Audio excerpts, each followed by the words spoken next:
ನಾನು ಹೆಲ್ದಿಯಾಗಿ ಮಲ್ಟಿಗ್ರೇನ್ ದೋಸೆ ಮಾಡೋಣ ಅಂತ ಹೇಳ್ಬಿಟ್ಟು ಅದಕ್ಕೆ ಏನೇನು ಬೇಕೋ ಅದನ್ನೆಲ್ಲ ನೆನೆಸ್ಕೊತಾ ಇದ್ದೀನಿ. ನಾಳೆ ಬೆಳಗ್ಗೆ ಬ್ರೇಕ್ಫಾಸ್ಟ್ಗೆ ಫಸ್ಟ್ ಒಂದು ಚಿಕ್ಕ ಗ್ಲಾಸ್ ತಗೊಂಡು ಅದರಲ್ಲಿ ಹೆಸರು ಕಾಳು ಹಾಕ್ಕೊತಾ ಇದ್ದೀನಿ, ಮತ್ತೆ ತೊಗರಿ ಬೇಳೆ 1 ಗ್ಲಾಸು, ಮತ್ತೆ ಮೊಸರು ದಾಲ್ 1 ಗ್ಲಾಸು, ಮತ್ತೆ ಉದ್ದುಗುಂಡು 1 ಗ್ಲಾಸು, ಮತ್ತೆ ಕಡಲೆಬೇಳೆ 1/4 ಗ್ಲಾಸ್ ಹಾಕ್ಕೊಂಡು ಅಕ್ಕಿ 2 ಗ್ಲಾಸ್ ಹಾಕ್ಕೊತಾ ಇದ್ದೀನಿ. ನನಗೆ ಇಷ್ಟು ಮೆಜರ್ಮೆಂಟ್ ಸರಿ ಹೋಗುತ್ತೆ ಅಂತ ಹೇಳ್ಬಿಟ್ಟು ನೀವು ಬೇಕಂದ್ರೆ ಜಾಸ್ತಿ ಕ್ವಾಂಟಿಟಿ ಕೂಡ ಮಾಡ್ಕೊಂಬೋದು. ದೊಡ್ಡ ಗ್ಲಾಸ್ ತಗೊಂಡು ಇದನ್ನೆಲ್ಲ ನೀಟಾಗಿ ಮಿಕ್ಸ್ ಮಾಡ್ಕೊಂಡು ಚೆನ್ನಾಗಿ ತೊಳ್ಕೊಬೇಕು, ನೀಟಾಗಿ ಕ್ಲಿಯರ್ ಆಗೋವರೆಗೂ ಈ ಥರ ತೊಳ್ಕೊಂಡು ಒಂದು ಬೌಲಲ್ಲಿ ನೀರು ಹಾಕಿಕ್ಬಿಟ್ಟು ನೆನೆಸ್ಕೊಂಡು ಬೆಳಿಗ್ಗೆ ಫುಲ್ ಓವರ್ ನೈಟ್ ನೆನಿಬೇಕು.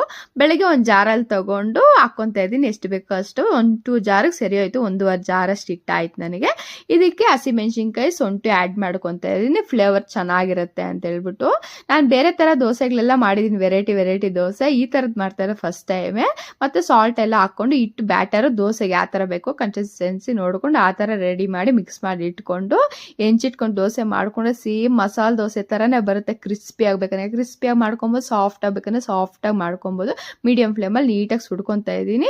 ಇದಕ್ಕೆ ಟೊಮೊಟೊ ಚಟ್ನಿ ಕಾಂಬಿನೇಷನ್ ಆಗಿ ಮಾಡ್ಕೊಂಡಿದ್ದೆ, ತುಂಬಾ ಚೆನ್ನಾಗಿ ಬಂದಿತ್ತು. ಕಂಪಲ್ಸರಿ ಟ್ರೈ ಮಾಡಿ. ಫುಲ್ ಹೆಲ್ದಿ ರೆಸಿಪಿ ಅಂತಲೇ ಹೇಳ್ತೀನಿ. ಎಲ್ಲ ಬೆಳೆಗಳು ಇರುತ್ತೆ, ಪ್ರೋಟೀನ್ ಎಲ್ಲ ಕೂಡ ಸಿಗುತ್ತಲ್ವ. ಇಲ್ಲಿ ನಾನು ಬ್ರೇಕ್ಫಾಸ್ಟ್ಗೆ ಮೋಕ್ಷಿತಾಗಿ ತಿನ್ನಿಸ್ಬಿಟ್ಟು ಇಲ್ಲಿ ನಾನು ತಿಂತಾ ಇದ್ದೀನಿ. ತುಂಬಾ ಚೆನ್ನಾಗಿತ್ತು. ಸುಬ್ಬು ಅವ್ರು ಕೂಡ ತುಂಬಾ ಇಷ್ಟಪಟ್ಟು ತಿಂದರು. ನಾನು ಸ್ವಲ್ಪ ಸಾಫ್ಟಾಗಿ ಮಾಡ್ಕೊಂಡಿದ್ದೆ, ಸುಬ್ಬು ಅವ್ರು ಕ್ರಿಸ್ಪಿಯಾಗಿ ಮಾಡ್ಕೊಂಡೆ. ಆಮೇಲೆ ಇಷ್ಟೇ ಈ ವಿಡಿಯೋ. ನೆಕ್ಸ್ಟ್ ವಿಡಿಯೋಲಿ ಸಿಗೋಣ. ಬಾಯ್.